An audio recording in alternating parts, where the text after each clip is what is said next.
Aujourd'hui, à la Minute RH, on fait la différence entre la motivation et la mobilisation.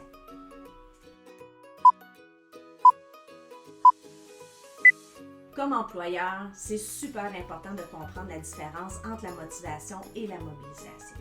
La motivation, dans le fond, c'est propre à chacun. C'est propre à chaque individu qui travaille au sein de ton organisation. Il y a différents facteurs individuels comme les intérêts personnels, les ambitions, les valeurs qui vont faire en sorte justement qu'un employé va se sentir engagé et motivé à venir au travail. C'est des motivations qui sont vraiment très personnelles, puis d'un individu à l'autre, c'est pas la même chose qui motive chaque personne au sein de notre organisation. Tandis que la mobilisation, c'est le rôle de l'organisation de mettre en place des conditions qui vont permettre à l'employé justement de rester motivé. Ça se traduit dans le fond par des actions bien concrètes comme des communications internes efficaces, des saines communications, de la reconnaissance et aussi le soutien aux employés qu'on va leur donner.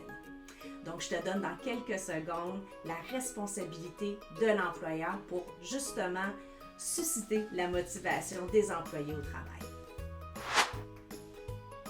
Donc, voici 4 facteurs justement qui dépendent de l'employeur pour faciliter ou bien susciter la motivation des employés. Mais le premier, c'est de créer un environnement qui est propice.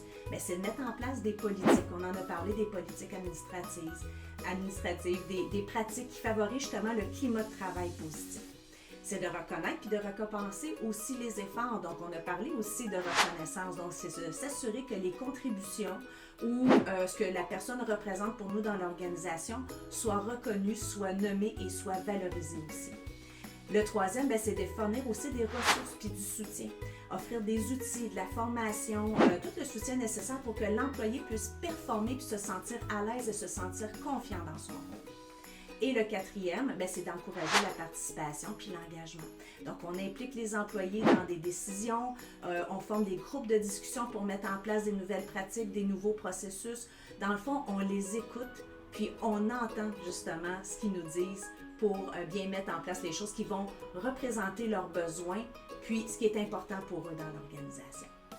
Donc voilà, c'était vraiment la différence entre la motivation et la mobilisation. Et votre rôle comme employeur, comme gestionnaire, c'est de mettre en place des conditions gagnantes pour favoriser la motivation des employés pour qu'ils restent au sein de votre organisation.